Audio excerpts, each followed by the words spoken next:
This is maximum speed and distance, and this is precision tuned speed and distance. In this video, I'm going to review the new Titleist TSR2 and TSR3 driver. This is Mike's Quick Reviews.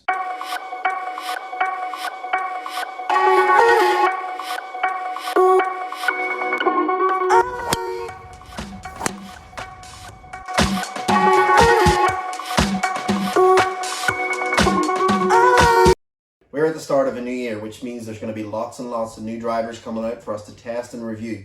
I'm going to start off with the TSR range, which was brought out about 6 months ago. Just remember to subscribe so that you don't miss any reviews on the new product that's going to be hitting golf shops near you in the next few months. And I'm telling you, there's going to be lots and lots of reviews for you guys to watch. So I'm kicking things off with the TSR range from Titleist, released about 6 months ago. One of the reasons why people love Titleist is that they don't persistently saturate the market with lots and lots of drivers every year.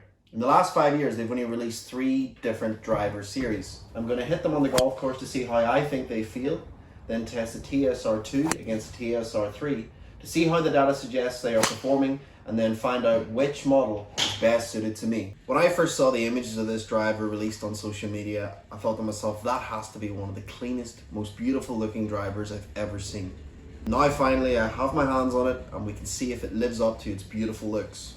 Starting off with the TSR2, Titleist claim it is built for maximum speed and distance and is best suited for the player who can strike the ball all across the face. It combines Titleist's most significant center of gravity shift with the new multi-plateau variable face thickness to boost speed across the face. I think this is very interesting because in recent years, companies like Callaway and TaylorMade have pulled away on the distance charts, and now Titleist have a driver that's designed for speed and forgiveness, which could really put them in a place where they can perform and compete against the other brands for distance. Now the benefits of this driver are that it has high launch and low spin, optimized speed, increased stability across the face, and player preferred shaping. And they can bring these benefits with their new multi-plateau VFT face, aerospace grade titanium, improved aerodynamics, and sure fit adjustability. Now let's talk about the TSR3. Titleist have branded this model as precision tuned speed and distance, which means it is for those players with a consistent impact location across the face, providing a ticket to maximum driving performance. So I have to say there's a lot of distance claims going on from Titleist with these two drivers, so make sure you stay tuned to the end of the video to see how these drivers actually perform and to see which one suits me best.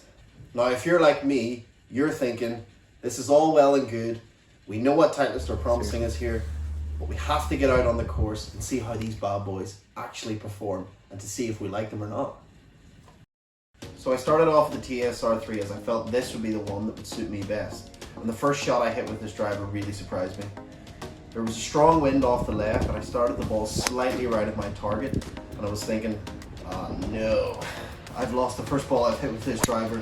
But to my amazement, the ball hardly moved anymore to the right and ended up just in the rough. And over the next few holes, I continued to hit fairway after fairway, which is an incredible feeling. And I could only think about how forgiving this driver actually is. In terms of distance, I was delighted. I seemed to be hitting it further than my own driver, even though I didn't feel like I was really hitting it as good as I can. Looking down on the driver is a real treat for me. It is super clean looking and reminds me of my younger days when I had the Titleist 910 driver. It isn't as big and bold as some of the drivers on the market, and that shiny black finish is a real treat to look down on before hitting your drive. And at this stage I'm thinking there's no way the TSR2 can match this. I then moved on to the TSR2. The first shot I hit with this driver was a pretty poor swing. My timing was poor and I felt as though the ball should have gone about 40 yards right at the fairway, but it didn't. I maybe only missed the fairway by about 10 yards in the end, which absolutely amazed me. I then hit a few more drives on the same hole and I really started to catch them lovely. The swing felt good and the ball flight was really interesting. It came out really hot off the face and seemed as though it had no spin on it at all. It flew through the air like an absolute missile. When I got up to the fairway, I couldn't believe how consistent the distance dispersion was, which is a fantastic benefit to your game for scoring. Now I didn't hit these two drivers on the same hole, so I had no idea how different the distance between them was. But at this point I was still thinking the TSR3 was the best option for me as it just felt the best. I couldn't really observe any distance in sound between these two drivers, and I was solely choosing the TSR3 over the TSR2 based on how the shots felt. Now looking down on the TSR2 compared to the TSR3s, you can really tell the difference in the size profile. The TSR2 does look like a big clunky driver, whereas the TSR3 has that nice refined shape that's like, yeah, I'm a player, I'm going to use that, it looks cool. Now all of these observations are solely based on my own personal preference and how I felt the two drivers were performing. Now it was time to get down to the top tracer range at Blackwood Golf Centre where I work and test these drivers out and see what the data is really saying. And you know what? It's going to be interesting to see which one is actually better. So at the range I started again with the TSR3 driver. I hit a bunch of shots with this driver and continued to love how it felt. Now I didn't really pay much attention to the numbers as I wanted to wait to the end of the testing. I then moved on to the TSR2 and continued to experience this crazy low spinning ball flight that I have to say is really quite impressive to watch in the air. Now I would expect to carry the ball with my own driver around 270 yards. And when I looked at the data I was getting from these two drivers, I was amazed. The TSR3 has given me an average carry of 276 yards, which isn't that impressive, but compared to my own driver, it's 6 yards further. And at the end of the day, 6 yards is 6 yards. What I loved though was the total distance, which was 312 yards on average, which is a definite increase in total distance for me. What was also impressive was that my average ball speed was 171 miles per hour, which is around a 5 mile per hour increase. So overall I would say the TSR3 would definitely go in my bag over my own driver, which is the Callaway Epic Flash. However, when I looked at the numbers for the TSR2, I really was impressed. The average carry was 283 yards, which is a 13-yard increase on my own driver and a 7-yard increase on the TSR3. My ball speed was an incredible 177 miles per hour.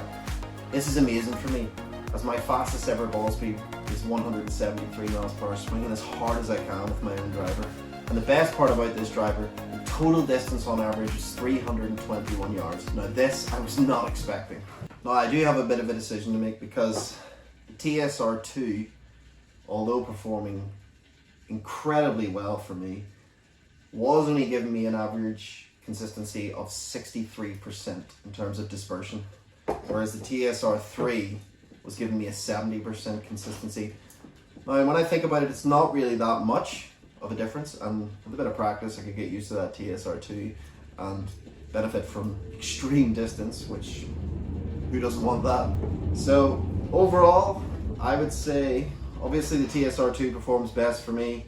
I love the feel of the TSR3, I love the look of the TSR3, but I think top driver here for me is the TSR2. That might be different for other golfers, but this is the one designed for the higher handicap player, which doesn't bother me. I will still use it if it's going to hit the ball further, and I'm still pretty accurate with it. So there you go, that's my review of these two drivers. 100% one of these has got to go in the bag, but we're still looking forward to all the other drivers that are going to be coming out from different brands in the next few months, and I will be testing them on this channel, so make sure you subscribe so you don't miss that. So if you were thinking about buying one of these drivers, I hope this review has helped make your mind up. Obviously it's based on how I hit the ball and everyone hits it different, so make sure you get fitted if you're going to buy one of these drivers, as that will put the best driver for you in your hands. But for me, it's the TSR2 over the TSR3. This has been Mike's Quick Reviews. Thank you for watching. Make sure to subscribe, like this video, and hit that bell so you don't miss any of the future reviews coming up. And thanks again.